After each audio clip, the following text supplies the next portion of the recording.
Hey, buddy. Hello there. Haven't talked to you in forever. Gosh, I feel like it's been like 30, 40 seconds. Something around that sounds about right. Yeah. So what are you sipping on today? What's you know what? I go with my regular, man. Like I ventured out. I tried some other things.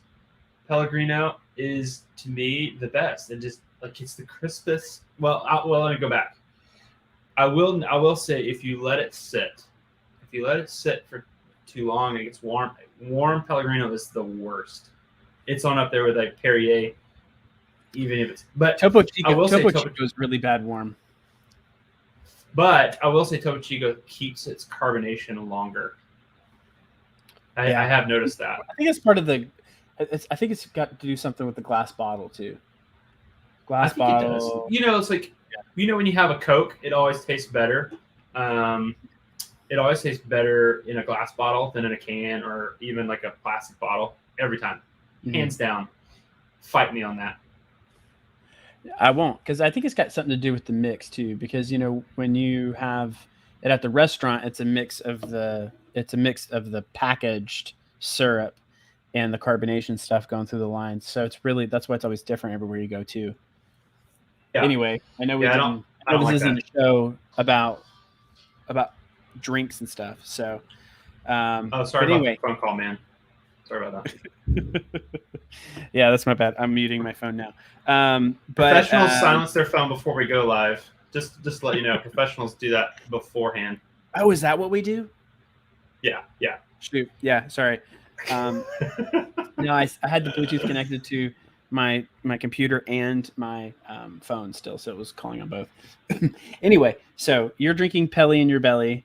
I have a new flavor this week of LaCroix. It's hibiscus. A flower? It's interesting. It tastes like I would say so. It tastes like an interesting mix between spicy water and cough medicine, but it's not so bad. Hold up, back up. We promise we're gonna get into things, but first I have to ask, what the heck is spicy water? What do you mean spicy water? It's got like that's what we call LaCroix. That's what we call LaCroix with the kids. That's true. We do the same thing. Spicy water. Yeah, I guess I can't argue. Yeah, a little bit of kick to it. Yeah. Anyway, so week. That's code. That's code for you're not gonna like it. Exactly. That's what that is. It's good. It's good to sip though. It's a nice alternative to soft drinks. But so let's get down to the business here. So this week on Winject, we've all been talking. All the hosts have been talking about imposter syndrome, right? And so it's our turn to weigh in on that topic. But before we do, make sure you follow those links at the bottom to talk to us. Follow us at Winject Studios, at Jason Marlowe for me, at Zack Tatum to talk to that guy over there. You can join us online at winject.com, or you can text the community at, what is it, Zach? 843. It is 621. You made a song out of it. Do it again. Yeah. 843. It reminds me of Stick Sickly. Do you remember Stick Sickly? Is that an SNL thing? No, that's a Nickelodeon thing. 843-396-2104. That is the number you have to remember. It's pretty simple to join this community. And actually, as we get into this, I think that I think the community that what we're building here at Winject is going to make a whole lot more sense when we talk about imposter syndrome. Say that again. It broke up. Oh, it broke up? Oh, I was saying, I was saying that the Winject community is going to make a whole lot more sense as we kind of get further into the. Oh, look! Hey, we have a visitor. Look at that. There's my daughter. I can't hear you. There you go. Hey, Lucy. Hello, Lucy. Yeah. Okay. Say bye. Bye. This show is recorded live from our homes. Anybody didn't know. But at least it wasn't like where your wife's like crawling in the background to pull the child out. So it's a little bit better. Anyway, so sorry. Go ahead. What were you saying? Oh, I was just saying, joining the Winject community, when we talk about the imposter syndrome, is going to make a whole lot more sense as we go through today's talking about imposter syndrome. So it's going to make a lot more sense. Yeah. Our community is largely made up of artists and people who are creative, a lot of people who are perfectionists. And unfortunately, a lot of these people who fall into this category all suffer from what's known as imposter syndrome, which I guess, we could each try and take our turns like defining what it is. But for me, imposter syndrome is simply the idea that that gets into the back of your head as soon as you start to see some success, and just kind of just like niggles back there and just like bores its way in and goes, "Are you good enough for this? Like you're about to interview XYZ guest. Should you do that? Like, are you qualified to do that?" Like, it really just bugs in the back of your head. It's like, it makes you start to actually question any kind of success that you've had. And for me, that's what it is. And it's a very real thing that I've dealt with, a lot. Yeah. I think you get into this comparison trap. I felt that way. I've looked at other people's success and going, "Oh man, I could never be like them. I can never be as gifted or as talented as where they're at. So why try?" You know what I mean? Like, you get to that point where you're just like, "Why try?" Honestly, that's kind of how it felt for me and you, like telling our story just a little bit. Yeah. We can kind of give like the origin story, but I mean, we've already kind of told that. But when we first started, I mean, there were several times where we looked at each other and we're like, "Are we just going to freelance forever? Is this it? This is what we're going to do. We're just going to," we created this just to freelance on the side and have no spare time at all. That's what we're going to do. We're just going to sit back and do it that way. We did this because we didn't want to not work. We just wanted to work 24/7. It's funny when the way I always described working for Market House before we went full time was, we have our 9 to 5 and then we have our 5 to 9, because I felt like we were always working. And even early on when we started to see success, I think you'll attest to this. Like, it didn't feel like we were like, are we like, did we earn this? Like, and then even after years of that, it's like, did we earn this? Like we're about to go do XYZ, or, we went up on stage at some event or whatever it is. And it's like, are we allowed to do this? Like, are we allowed to be this successful?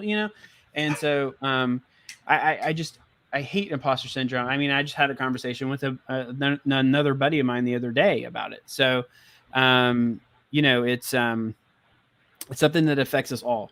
I said before, it affects creatives a lot, but creatives, non-creatives, I think it really affects the perfectionist type of personality who just really wants to strive for greatness, but doesn't really understand what greatness looks like, and like allows them to hit that. Well, let's be real. It's not. Yeah, let's be real. It's not just for people who are business owners or creatives, like you just said. I mean, let's be real. It hits stay-at-home moms. It hits people who are trying to get fit. There's this whole mindset of, when you get the gear on, you lace up your shoes, and you go to the gym, and you're sitting there looking at somebody going, they're the fittest person I know. Am I really? Yeah. It sounds like I'm faking it here. Yeah. You know what I mean? So, like, I think it affects everybody. I don't think we're not just talking to podcasters or, let's see, like, I don't know. Like, we're talking to everybody, small business owners, talking to everybody. Right. So it affects not just business owners or podcasters. We're talking about the spectrum is huge that we can speak to. Exactly. So, and I think it's important. I think that's an important thing to note, is that it does affect. It's something that affects a lot of people, and I think it's people struggle, especially when you're like a freelancer or you're a solopreneur, it is only you and you have really nobody to check yourself. And you're just out there just like hustling like crazy to try and make it. It's hard to understand, for one, when you've made it. It's hard to really understand what that looks like. And when you do see success, it's hard for a lot of people to go, oh, I have made it. I'm allowed to feel what the success feels like. I'm allowed to feel good about it. And I'm allowed to take a breather. And I think that one thing that would really help a lot of people who feel this way, especially when, like I said, when you're like a solopreneur, when you don't have somebody else to like talk through things with, especially at a business level, I think it's really important for you to set a goal and to set several goals in business, beyond, like your business and like monetary goals, but, waypoints along the path to success that go, hey, when you hit this, you've made it. So like, if you're a podcaster, like, hey, I've hit, 500 weekly listeners. That's a milestone for me. I'm allowed to feel successful now, So, I think it's just really important for you to set some goals. And then I think that you can use those as like, goalposts, and where you can kind of set your sights to go, okay, I've made it at this point, or, I've sold this many courses. I've sold this many courses. I've done this many things. I've got this many listeners. I've done X, Y, and Z. I'm successful now. Like whatever you want to start out at the beginning, before you have a realization of what success is. I think that's super important to kind of set those goals along the way. But I think that you wanted to start out. Sorry, I went off on a tangent there. I was talking about goals, but I think you wanted to kind of talk about our story, and I think we can relate this whole thing to that. Well, we started talking about that just a second ago. It's just like we felt this way for a long time when we started this company 9 years ago. And I remember when we hit the five-year mark or 6-year mark, and I was like, I texted Jason and said, well, happy 5-year or 6-year anniversary of Market House, whatever. And he's like, oh yeah, great. And I'm like, wow, you sound pumped. And he was like, yeah, I don't want to do this another 5 years. I don't want to be doing what like this on the side for 5 years. Are we even going anywhere with this? Side hustles are exhausting. Side hustles are so exhausting. To be completely transparent, I mean, I honestly at that moment was kind of deflated when I read that. I was like, well, I was happy it was 5 years. Not anymore. But I got where Jason's coming from, because it's one of those things where, are we doing anything with it? And then I have so many friends who have their own businesses, even before we started ours, and seeing their success and seeing how fast they've grown their company. And then when we were at 5 years, they were like leaps and bounds, like way ahead of us 5 years into their own business. And I'm like, well, how come I'm not there? Am I really doing this? Is this a real thing? And there was like a turning point for us, right? We were comparing ourselves to others. At least I was. I don't know about you, Jason, but I know for myself, I compare myself to others. And then it gets in your head, and then you start to say, maybe I shouldn't be doing this. Do I even fit in? Is this what I'm supposed to be doing? And there was a real turning point. Excuse me, that Pellegrino pit. There was a turning point for us at that point. And that came when we made the decision. We said, you know what? We can talk about this forever. Oh wait, there's Marianne says sometimes because of childhood trauma, we think we don't deserve the things we start achieving in life. It takes a lot of work. That's what happened to me. I think that's a really, really good point, Marianne. I know for myself, I had a lot of self-doubt and lacked confidence because I was always striving for things to impress my parents. And I don't want to get into everybody's drama with their family or anything like that. But there was a time where I didn't have the confidence. I didn't feel like when I talk about this turning point here in a second, this is it. There was a lot more that came about, like this turning point, this confidence that had to take place and happen in order for me this turning point to happen. And that was when we both decided, are we going to keep talking about this, or are we actually going to do it? Are we going to keep talking about it, or are we just going to do it? And Jason, you made the leap first. I thought I was going to be the first one to make the leap, to be honest with you. I thought that for years we always said that you were going to be the first. But when you made that leap, we were going to go slow. We were going to take it real slow, and then an opportunity happened. And when you have the opportunity that happens, and you have to run with it, and we jumped on it, and then it became even more real once we did both decide to go into this full time. We hired our first employee. Shout out to Bree. Hopefully she's listening. But yeah, it was when we hired Bree. Hopefully she's not listening. Go back to work, Bree. She can be working and listening at the same time. I do it all the time. But yeah, so it came even more real when that happened. And now we're talking about adding at least another 1 or 2 people to the team. Like that's another thing that's around the corner for us. And now it feels real. And I can look back at those long nights and those long weekends and say, I shouldn't have compared myself. I shouldn't have compared my company to their company. We're on a different trajectory. We're on a different path. So you're saying for you felt the imposter syndrome until we were full time. That's kind of what you're saying. For me, it felt that way. Guys, also really quick, make sure you're commenting. We got a couple people commenting already. This is great. So you guys keep posting us in. Join the community, 843-396-2104. We're going to go through some other stuff here that I think would be very beneficial for you to join this community we're building here at Winject once we kind of get through some of our points here that I want to hit here in a few minutes. But this community is amazing. You're going to get a lot of benefits out of this, joining this community, not only as listeners, but also as podcast creators, where it can feel kind of lonely. Also, shout out to Marianne. I guess you're the first time I've seen you comment on our show. Thank you for joining. I know there's some other listeners right now I can see on Facebook and YouTube that are listening. So feel free to comment in with your story. Have you felt imposter syndrome? And what did you do to, get over it? Or are you still going through it? But I think for Zach, just to reiterate, you said your kind of tipping point into not feeling like that, that imposter syndrome was when we moved into full time.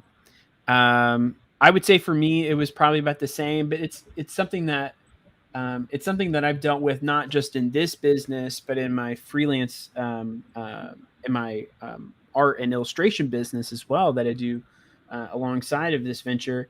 And it's weird, it's like, when you start to see success, especially after years and years of looking for success, when you finally see it, it's hard to just kind of let that soak in. It's funny. I was actually talking to an artist buddy of mine this morning. I'm not sure if he's listening, but I was talking to Paul, and he was saying, already commented. He said he missed 10 minutes already. Oh, hey, and also got Marianne comment again. Thanks for joining, Marianne. We're excited for you to be here. Thanks. Cool. Also, we're hopefully give you some more things you can benefit from. All right, go back, Paul. Yeah. Paul, maybe you can comment in and expand on this, but I think from what you were saying is, he's had a lot of success as an artist for a lot longer than I have. And, I think he and some of the other guys are gearing up to do in-person shows again, starting to do like festivals and trade shows and conferences and things like that. And, one of the things that the artist community deals with a lot, and Paul was saying that he deals with, is that he has a really hard time taking compliments, and people complimenting his work. And I think that is also, something that is relative to imposter syndrome. Sure. If you're good at something and somebody calls you out on being good at it, it's sometimes hard to take that elbow cough. Yeah. Okay. So Paul is listening right now. So yeah, when you are complimented, sometimes it's really hard to take that compliment. Not just because you don't like taking compliments, because maybe there's something deeper at work that is making you go, am I really deserving of this person complimenting my work? Was it really that good? Because I really could have redone that. If I had had 5 more hours, I could have gone back and I could have fixed X, Y, and Z things, and I could have made it perfect. And which I think kind of cycles back to that thing I was saying earlier. It's about perfectionism.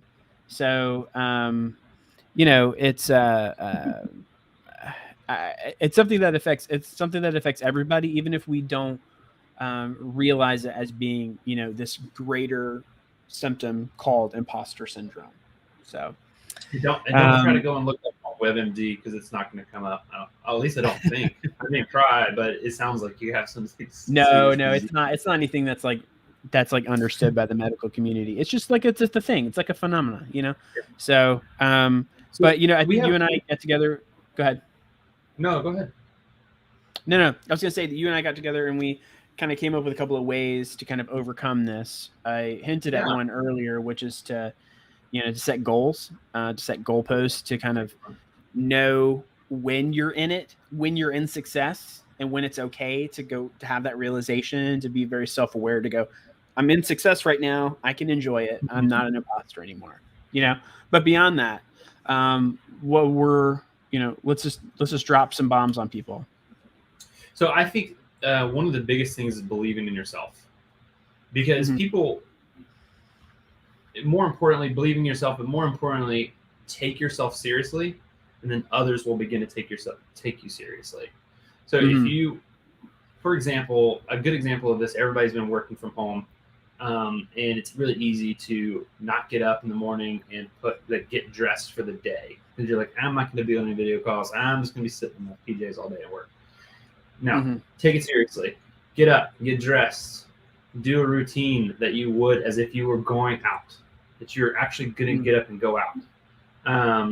Now that's particular scenario applies to if you're running your own business, but I think if you take yourself serious in this whatever venture you're in, whether it's podcasting, whether it's being a stay-at-home mom, whether it's in your career, in your business, with a company, whatever it looks like for you, take yourself serious. And when you begin to do that, there's a shift. I remember working for a company where there wasn't really a dress code. It was, you could wear jeans and a t-shirt if you wanted to, shorts and a t-shirt. There wasn't really any particular dress code, but I did notice something, that the people who leveled up their dress, the way they were dressing, got a different response from people. They got a different attitude from people. When they spoke up, people started to listen. It may have been that they just had really important things to say, but I also think it had something to do, at least partially, with the way that they were dressed. They had some authority. And I remember speaking to the CEO at the time, who was younger than a lot of people in the company, and he wore a suit every day. He didn't have to, but he wore a suit every single day. And I remember having a conversation with him and saying, you don't have to wear a suit every day, but why do you? Just out of curiosity, why do you wear a suit every day? And he said, and this really stuck with me, he said, I wanted people to take me seriously. And I felt the only way that I know I'm younger than most people in this company, and I'm over a lot of people who are older than me in this company. And the only way that I can get them to take me seriously is if I dress like I take myself seriously. And so that kind of stuck with me. And I think if you're having this imposter syndrome, believe in yourself, take yourself seriously, and others will begin to see that as well. And if you start acting like that and in implementing this, there's a mind shift that happens, and the imposter syndrome kind of goes down, because you're like, I do fit in here. I do have qualities. I do have skills that are worth being respected for. And so, I think that's a really big one, is to believe in yourself and take yourself seriously. Yeah, and the clothing thing is very interesting, because I have had different jobs over the years. more often than not, I've had the title of like marketing director and stuff like that. And I struggled with similar things, like with dress, like, do I dress like an executive, or do I dress like business casual? So I'm like everybody else. So it's this inner turmoil, because for me, I prefer to be casual. I like the way I look when I dress up, and I feel better about myself when I dress up, but I don't feel like that's my skin, if you know what I mean. Sure. Like, to me, dressing up feels a bit like an imposter. But it's all that to say, it's like, if I did it more often, would that make me become that person? You know what I mean? Like, would I be that person that I'm trying to form myself into? It's kind of like when I got my first like corporate job, and it was just like what was this? Website content and social media manager. I definitely did not need a suit for that position. But you best believe that when I was going in for all of the different interviews, I think I went in for 3 different interviews, I wore a suit. I wore a really nice suit and tie to every single interview. And the people I was interviewing with were not wearing suits and ties. And but I think that it was, yeah, it's because it's very classy. But I think that the point I'm trying to make is that, like, if you project that image of yourself, you will one day be that person that you're trying to project.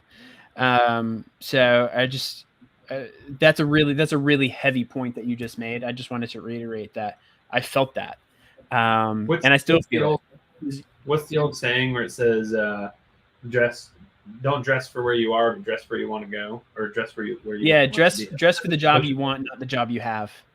That's it. Yeah. And I think that's exactly what this CEO told me, and I thought that was just I mean, it's a simple thing, but it made a whole lot of sense. And I'll tell you, people respected him. It didn't matter if some people were half his age, or he was half people's age that he's overseeing. It didn't matter. People respected him. Yeah. Carolyn, can you put that comment that just came out? I think Marianne just put another comment. It's what you do when no one is watching that really counts. Having a morning routine truly helps a lot. Oh gosh, it really does. And I think that's another thing you can absolutely start implementing to help combat this imposter syndrome, is to get into some sort of routine, whatever it looks like, that will help you to feel like, I do belong here. I do have a space in this arena. So another thing I think I would say is know that all of this is a process. That's something that I went through, that this is all a process. It may take people longer to get to the end result that they're looking for, or to what they deem as successful. But I kind of think of like when you go to the gym. It doesn't matter when you go to the gym, there's always somebody in there that's is more fit than you are. And it's easy for you to take a look at that person and go, what am I doing? What am I doing here right now? I'll never forget, a buddy of mine was good. He stepped into the gym, and as soon as he stepped in, Shaq was there on the bench press and was like lifting these insane weights. And he's like, I'm not even worthy to be in here right now. Like, look at, I mean, it's Shaq. He can lift a car, like, but I think that, I don't know. I mean, look at him. He looks like he probably could. Yeah. If you watch some of the video footage of when he was playing as a girl, when we were kids, he dominated. It doesn't matter. Anyways, the point I'm making is that even the fittest person in the gym had to go through a process to get to that fitness level that they're at. They didn't just wake up one morning and it happened. It was something that they went to the gym diligently over and over and over again, not having the most proper gear at all. But over time, they got fit because they took dedication and realized this is a process and not just a thing that happens overnight. And I think that whatever venture in, whether it's podcasting, whether you're a business owner or you're a stay-at-home mom, whatever it is, it looks for you right now where you feel like you're an imposter in that arena, just know there's a process, and you got to trust that process and go through that process. That's probably true. He may have been, Paul. He may have been 7 feet. It sounds like my son. He's about that height right now, and he's 2. So the point is there is a process that you're going to have to go through. Trust that process. Know that there is one, and to keep pushing through that process, because you can't get to the other side unless you get through some. You have to start somewhere. Just like Jason and I, when we started, like there was a process that we had to go through, and it felt like when I was looking at when I started getting myself caught in a comparison trap, the only thing I could think of was looking at them and saying, how come I'm not there? And instead of looking at that, this leads me to the next thing you can do. What can I do to get myself there faster? What are they doing that I'm not doing? What I should do is get around people who are where I want to be. And that's what I feel like helped me a lot. I got around more people who owned their own business, were successful, asked questions, talked to them on a regular basis. And then at that point, you start to think like them, start to process things like them, start picking up books that they're reading that made them successful and get to where they wanted to be. So kind of finding like this mentor, I guess you could say, in that space. But then I think you could go beyond. I know I'm talking a lot. I'll give you a minute here in a second. But I think you can even go beyond that. But finding people who are in the same place you are and linking arms together and saying, listen, you guys know what I'm going through. However, I will add, just make sure you don't get stuck in that bubble of just people who are where you're at. Because I've found that people who are stuck together, they're never going to grow together, right? So I think finding those people who are where you want to be, figuring out the best way you can interact with them, whether it's a phone call, whether that's through social media, whether that's through email, whatever it looks like, that you can create and establish a relationship with somebody who is where you want to be, and see if you can ask questions, mentor them, shadow them, whatever it looks like for you. I think as soon as you get around people like that, you'll start to begin to see, I do have a place in this, and I can grow, and I can achieve what I'm trying to achieve. I'm not a fish out of water. Yeah, I think it's for us, one of the big boosts we had to kind of in the arm for confidence as entrepreneurs and business owners was when we started to be in the conference circuit a little bit more. We started going to conferences and started to make relationships with the people who speak there, because that's something that we've always been a little passionate about, that we want to do one day, is do more like live engagements. But when we started to interact with those people who were in the place that we wanted to be, I feel like that was super helpful for us, not only as business owners, but on personal levels too, because we were like, these people are just like us. These people have gone through the same things as us. These people are going through the same things as us, and we can do that, or I can do that better than XYZ person or XYZ company. But I think that's I think it's really big. That's a really big point to make, is that it's important to be around the people who think the way that you want to be.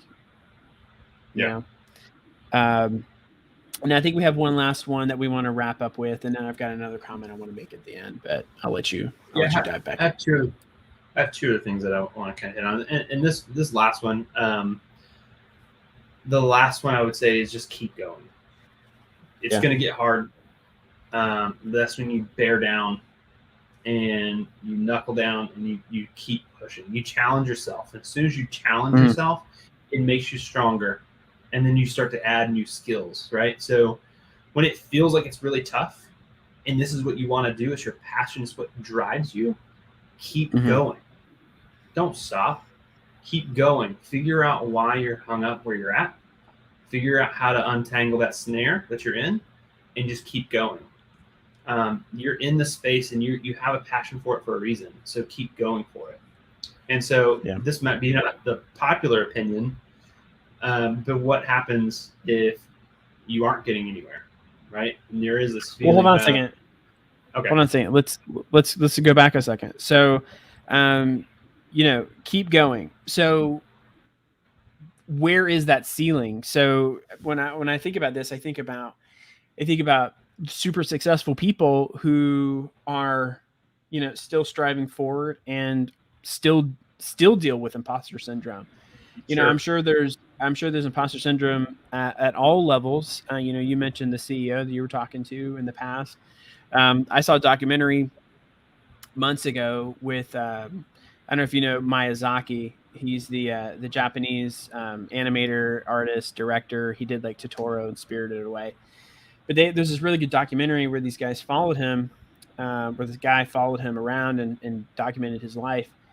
And I don't have the exact quote, but it was something to the effect of Miyazaki says, "Every day I feel it, the weight of my own insufficiencies, for lack of a better term." Like this amazing director who's has essentially like a cult following because he's so amazing and he's inspired so many directors and animators and artists, and he's sitting here drawing these amazing storyboards and pieces for this movie he's working on, and he's like, I'm not good enough. And it's like he's seen amazing success throughout his life, and he still doesn't feel like he's good enough, Mm-hmm. And so it makes me think, okay, people like Bill Gates or Elon Musk, like is imposter syndrome the thing that fuels them to be as successful as they have been? Like, do they reach this super high level of success and still look out on the plane and go, that guy did it better 20 years ago? Like, I did all of these things and I've done all, and I've accomplished all of these things, but am I good enough? And then maybe that's a thing that continues to fuel. So for me, I look at it and I'm like, okay, well, some people are crippled by imposter syndrome, whereas others might be fueled by it. Others might be fueled by the fact that they don't think that they're good enough.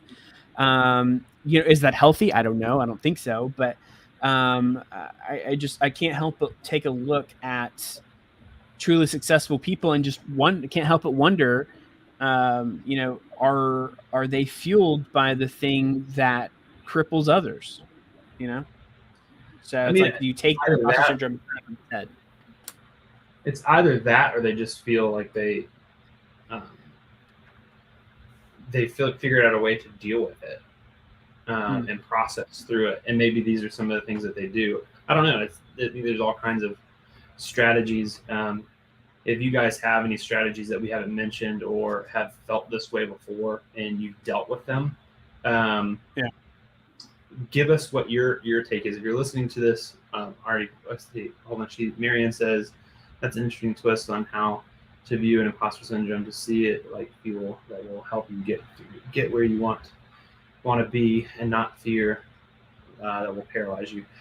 Right, and I think that yes, use it as fuel. I think you just got to be careful. I think the biggest thing we have to be mindful of is not trying to compare ourselves to others. Mm-hmm. That's when it starts to hit. Yes, find inspiration from others. Yes, be connected to others. Yes, be in awe of what people have achieved, but don't compare yourself to them, because you're a unique person as well. They have a certain set of skills that they're utilizing. You have a certain set of skills that you're utilizing. And you can be good at those things, and you have a space in that arena just along with some of these other people.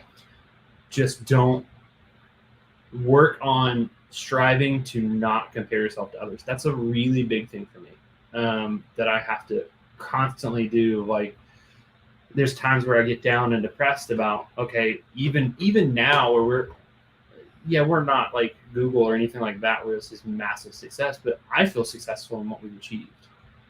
I feel happy with what we've accomplished. Could I sit down and find somebody else that's doing it better than us? Absolutely. Could you find somebody that's doing something that you're doing better than you? Absolutely. So I think that you can't compare yourself to others. It's going to drive you bonkers. And I think that part of this phenomenon, like you mentioned, Jason, of being an imposter syndrome is constantly comparing yourself to what somebody else is doing or what their achievements are. Now I want to kind of talk about the flip side for a second, unless you have something to add to that, Jason, before we wrap up. And we'll do this really quick. So on the flip side of that is if you're getting to this imposter syndrome and it just feels like it's just not going anywhere and you just feel like you're just dead in the water and it's crippling, maybe take a step back, assess, decide if the thing that you're trying to achieve is what you love. That might be part of your problem. It might not be an imposter syndrome. It might be that you are in it and you want it to be successful and you want it to be a certain way and it's just not getting there. Maybe it's because you don't love it. And that's okay. Take a step back. If it's not your passion, don't do it. Find what you're passionate about and do that. And do everything you can to make that happen and use that as and everything that you learned from this. I'm going to call it a failure. It's not really a failure. It's a learning experience, but whatever, use that as fuel for your next venture, whatever you're going to do next. What did you learn from that before? How can you get yourself out of this imposter syndrome that will give you the fuel to see yourself get where you want to be? Mm-hmm. I don't know. I just wanted to add that at the end, just because I think that there are so many people that, I mean, I've started, I try to do partnerships with 2 other people and it just never worked out. And I could have just said, that's it. I've tried working for myself. I've tried doing it and it didn't work. I'm just going to give up. I didn't do that. I took what I learned from those experiences and said, what do I need to do better? How can I get better at this and know that this is my passion? Some of those things I was going to do was not my passion. I thought it was. It just wasn't. What I do now is what I like doing. I like getting up in the morning. I'm excited to get in my office, sit at my computer, and get going for the day because I love what I do. And I think that Jason could probably say the same thing. So if you're passionate about it, keep yourself, just to kind of recap, believe in yourself, take yourself seriously. People will take you seriously. Know that there's a process. Don't compare yourself, but get around people who don't compare yourself to other people, and get around people who are where you're wanting to go, where you're wanting to be. Get around those people.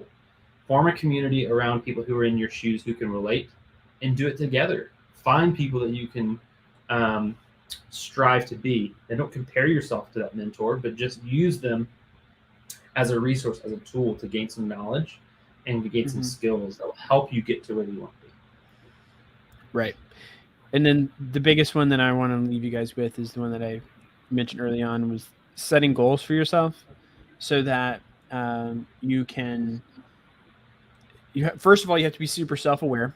You need to be self-aware of, of where you are in the business, of who you are, and where you want to be, where you want to go, where you want to take the direction of whatever venture that you're doing. And you want to set those goals very clear ahead of you, so that you know when you're in a success moment. Because until you can see yourself in that success moment, you're always going to feel like you don't belong there, or you haven't earned it. So I think it's important to be very self-aware and to know yourself, to know your business, and to know what those milestones look like. And and until you kind of hit those points, until you know yourself and know where you want to go, you're not going to get there. So, I think that's a wrap for this week. Next week, we're going to be talking, as well as the others earlier in the week, we're going to talk about the art of questioning. So it's questioning yourself. Skills. Yes, the art of questioning your existence and not understanding where you are on the physical plane. No, it's questioning skills. Ways to get into the head of your guests if you're on shows and stuff like that, or if you're just trying to have a conversation, an interpersonal conversation with somebody else. So a lot of this will apply very specifically to podcasting, but it can also apply to just having a conversation with a fellow human. Right? Yeah, so we appreciate you guys joining the conversation with us, and we look forward to continuing it next week. Thanks, guys. Yep. Bye. Peace. This broadcast is brought to you by Winject Studios. We are an all-in-one educational platform for podcasters that revolutionizes how hosts leverage content to increase engagement with listeners, downloads, and income. We come together to focus on community, collaboration, and collective impact. For more information on how you can interact directly with our hosts, access exclusive live content with offers you can't get anywhere else from our official partners, join our purpose-driven community by visiting www.winject.com. If you're ready to build a career doing what you love, then we're ready to see you there.